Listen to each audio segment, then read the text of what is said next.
GST. એક માવો લઈ તો. હાલો આપી દો. હા એ 30 રૂપિયા. હે નથી કરું 40% જીએસટી લાગી ગયો. હવે માવાનો ભાવ 30 રૂપિયા રહે. આલ્યો નથી રોતો. હાલે હાલ નીકળ હાલ. ભાઈ મને માવા પણ મારા પાસે 10 રૂપિયા જ છે. હાલ નીકળ. હાલ ભાઈ એક ફાકી આપી દે. 30 રૂપિયા. હા હા ભાવ વધી ગયો. હાલ લાઈ દો.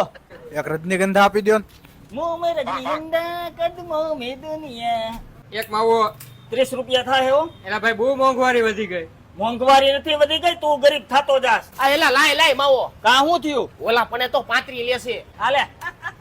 એલા માવો ખવરાય ને. એલા માવો ખવરાવો ને. એટલે ભાઈ તમે ખવડાવો ને. પણ તમે ખવરાવ કઈ વાંધો હોય તમને? એક કામ કરો, હાલો સોલ્જરી કરી નાખી. લાવો દો દો બધાય. હાલે એક માવો બનાય. હાલે લાઈ 30. હાલે ઓય આ નોટ ફાટલી છે. એટલે માન દો કાઢીને 30 ભેગા કર્યા તા. હવે કાઈ નથી. તે તેવડ નથી ને સીન નાખો.